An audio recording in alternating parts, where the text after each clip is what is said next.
What up, fellow Dolphins? Welcome to the dive bar. I'm sick. I am absolutely disgusted right now. Let's get into it. So the fraud fins, whatever you want to call them, the team that can't, beat a good team.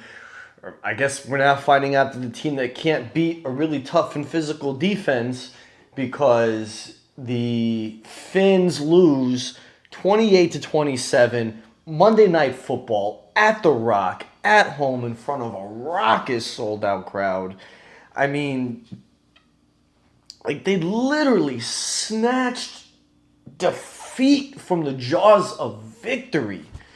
Like no time in the history of the game has a team that has been down, or I'm sorry, ahead by 14 points, and with like 3 minutes to go in a game, 3-4 minutes to go in a game, no time have they ever lost that game until today, until right now.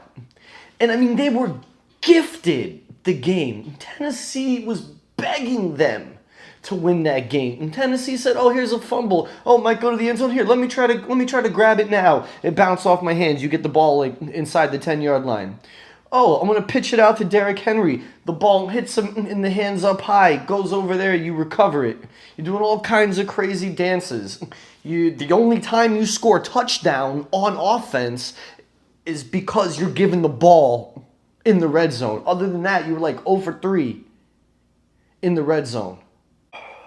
This vaunted offense, this must see, when the lights shine the brightest, that's when they perform the dimmest, man. This team does not show up in prime time. I can't even blame the defense, man.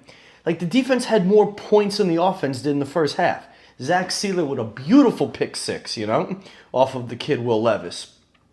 But then after that pick six, what happens? Levis goes off. And he plays like he's Marino. And he plays like Josh Allen, getting in there, getting physical, hitting you in the mouth. I mean, after that pick, his receivers got wide open because Miami couldn't put a pass rush together to save their lives.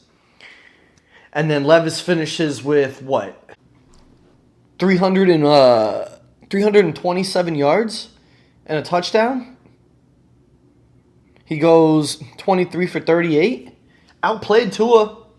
The rookie quarterback outplayed the supposed MVP candidate. I guess we could put that thing to bed now. Going back to the defense, it just wasn't their fault. At the end of the game, they were gassed. They were so tired because, they were making things happen, but they were constantly on the field.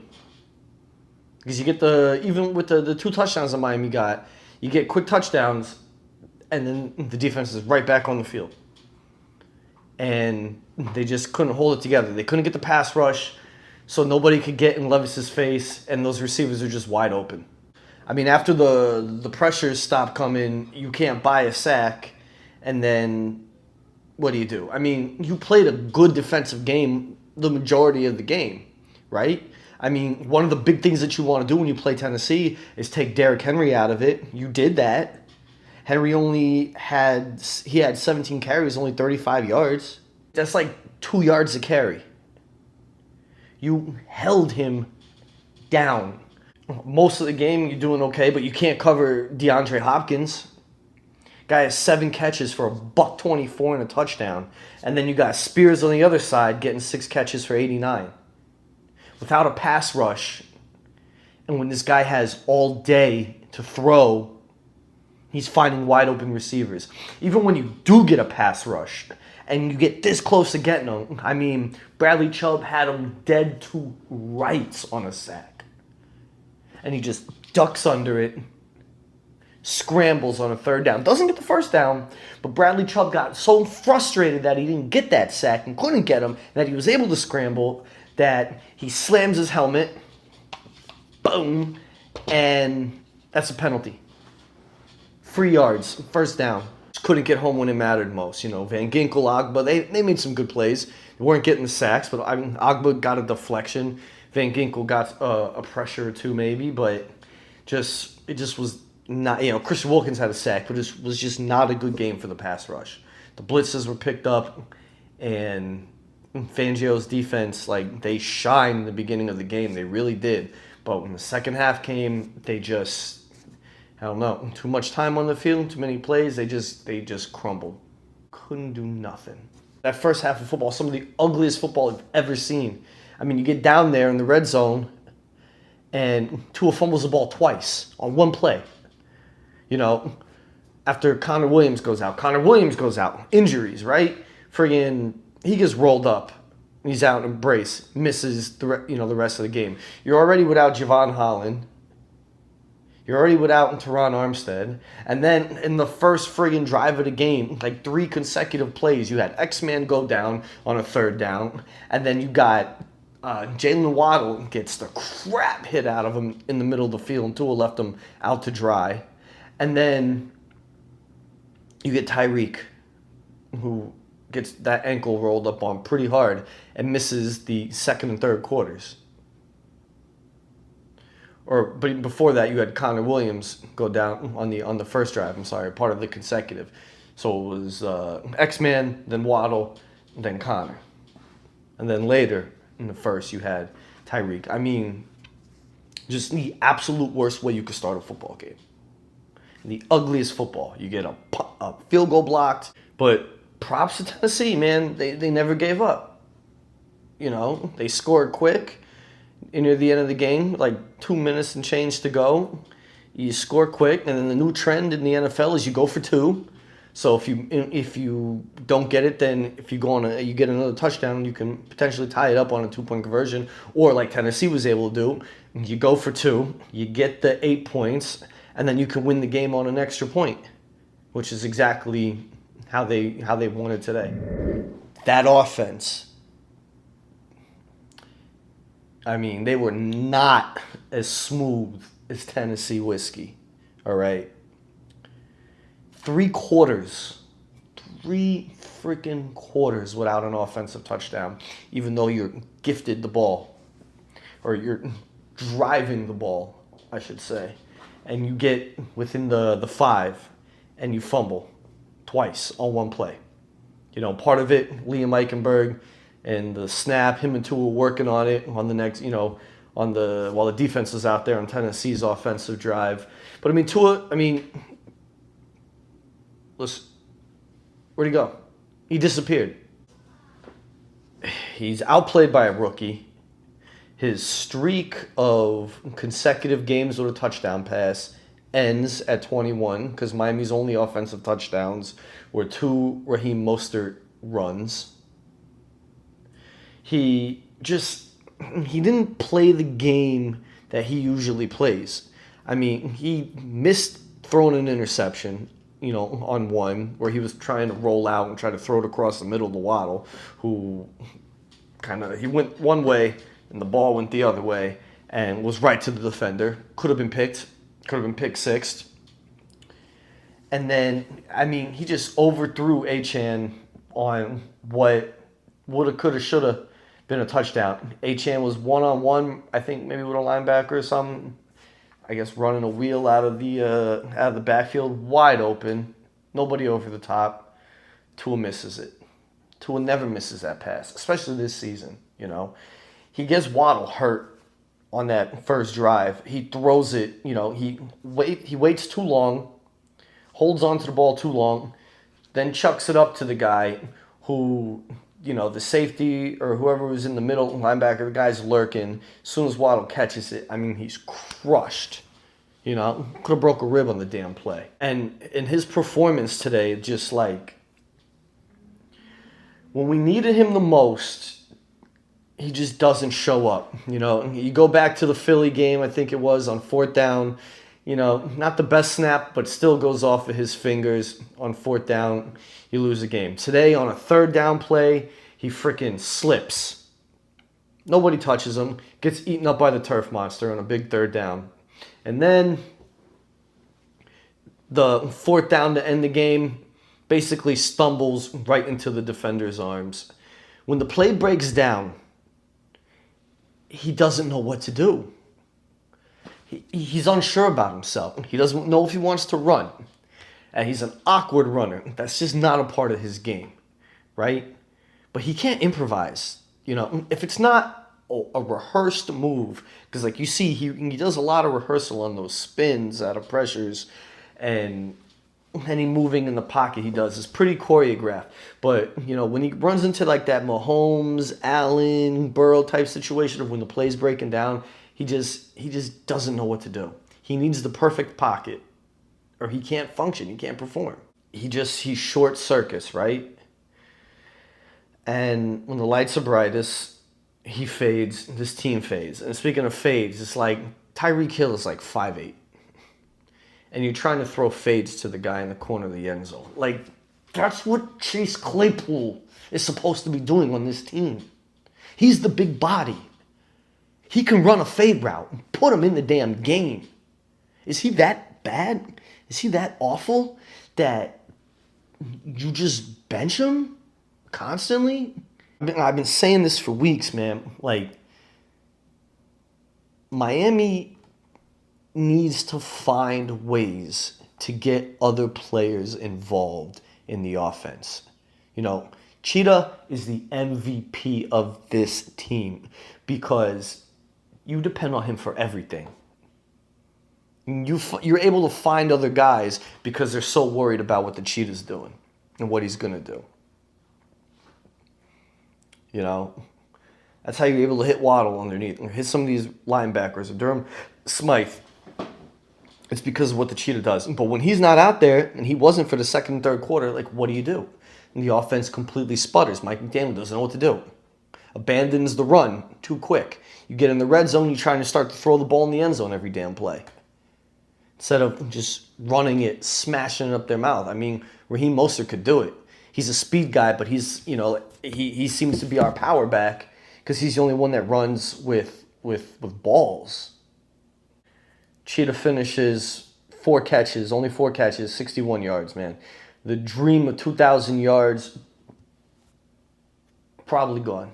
Probably up in smoke, I mean, who knows how bad that ankle is. And if he can't make cuts the way that he does, then he's not as useful.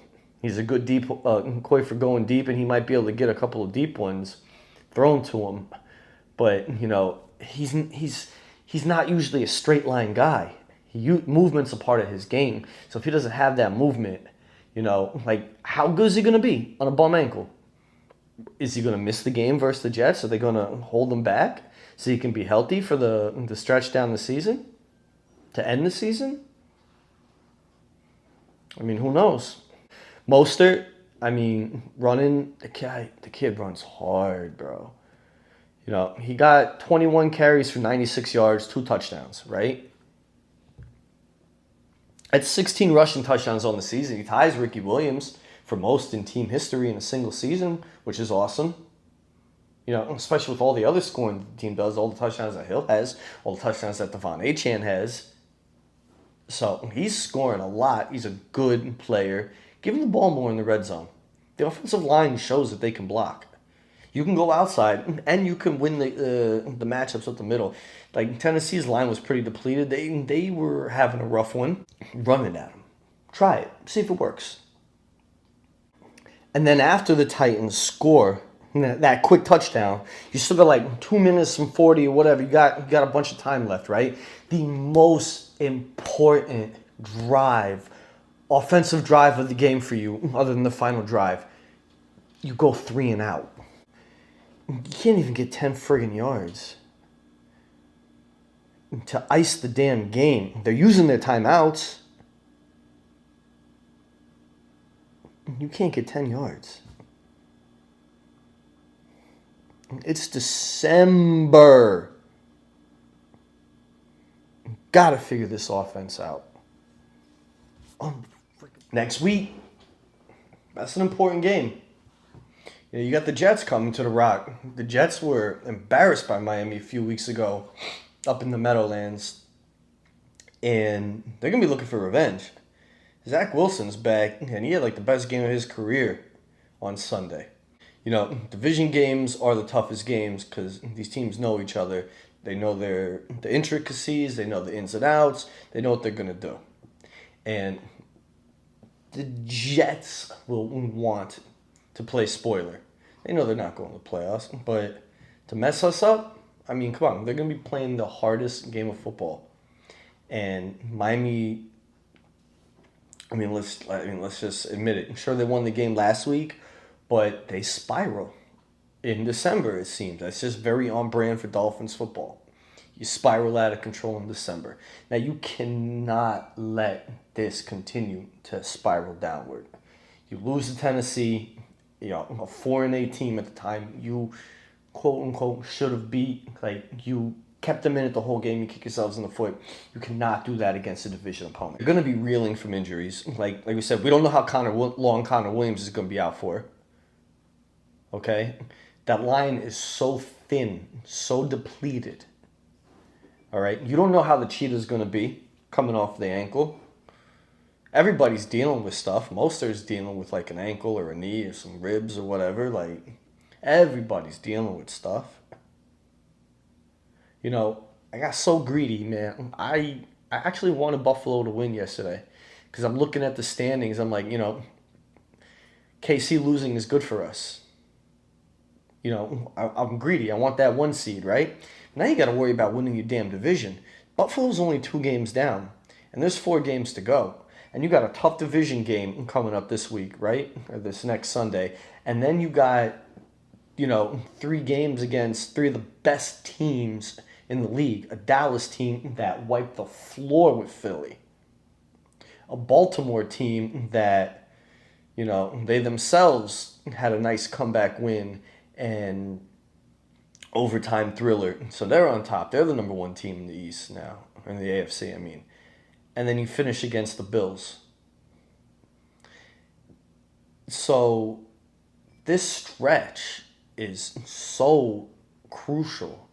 I mean, this could literally make or break because the other teams that are like in the wild card are like, they all got like 7-8 wins, right? So they're like a game behind, a game or 2 behind you. And if they keep winning and you spiral, you could potentially lose 3 out of the next 4 games if you're not careful. You could lose the next 4 games if you're not careful, honestly. So you're playing, I don't think that they'll miss the playoffs, right? But you're really playing for your positioning now because you're going to have to win 2 more games if you want to win the East. If you want to win that division, you got to win 2 games, at least now. You don't want to be playing in that low wild card.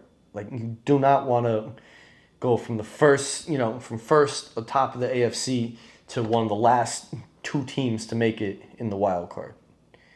You don't want to be playing these playoff games on the road. I mean, you couldn't, your offense couldn't put up points. You couldn't put a complete drive together tonight. Perfect Miami weather. What's it going to look like when you're out in that cold Kansas City? If you got to play another road game in Buffalo, Baltimore. All these places are cold in the winter. You want to be home. You want to be in Miami. I just don't want this to be a momentum killing. I don't want this to turn into a momentum killing streak of losses after the beautiful season that they've had. But, the offense is just, it's got to figure things out. It cannot be, let's say, a 1-trick pony, a 2-trick pony, right? Because the running backs are great, but it's like that passing game. I mean, Waddle got involved, but you need to see more from him. He couldn't get in the end zone today. Tyreek, I mean, if you can't hit him, the whole offense runs through him. If you can't get to him, then what the hell is the point, right? You got to find a way. You got to get Claypool involved. Cedric Wilson, man, give that man some more time to shine. He makes catches. He makes plays. Get him involved in the game. You know that you didn't have Hill for 2 quarters. Get Wilson out there doing something. Throw jump balls to Claypool. Figure something out. You're friggin' McGenius, right? Like, learn. Do different stuff. Only silver lining that I could find in that game is hey, even with the crap fest of an offense today, they still found a way to put up 27 points, right? Well, the offense technically only put up, 2 field goals, 2 touchdowns, 14, 20 points. They put up 20 points. Most of it came in the fourth quarter. They scored 17 points in the fourth quarter as an offense. You got to do better than that. You got to be better than that. There's no excuse for that. Couldn't put together a long drive at all. The only 2 touchdowns came on the short field because they wanted you to win, but you said, nah, screw it.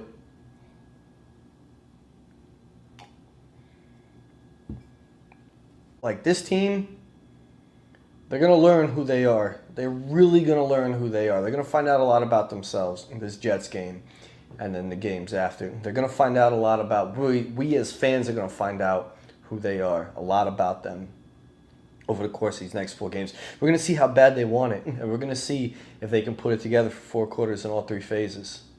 Because you have to at this point. You're going to have to get hot. I know they were hot for the last 3 weeks, but you're gonna have to find a way to catch lightning in the bottle. But I don't want to ramble on too much about this loss. I mean, I'm pissed. How do you lose this game? But on to the Jets, and really all I can say is beat the damn Jets. Just beat the damn Jets. Take your hatred, Marilyn Manson, tourniquet, take your hatred out on me, right? Take your hatred out on the Jets. Make your victim the Jets. Okay? Thanks for coming to the dive bar.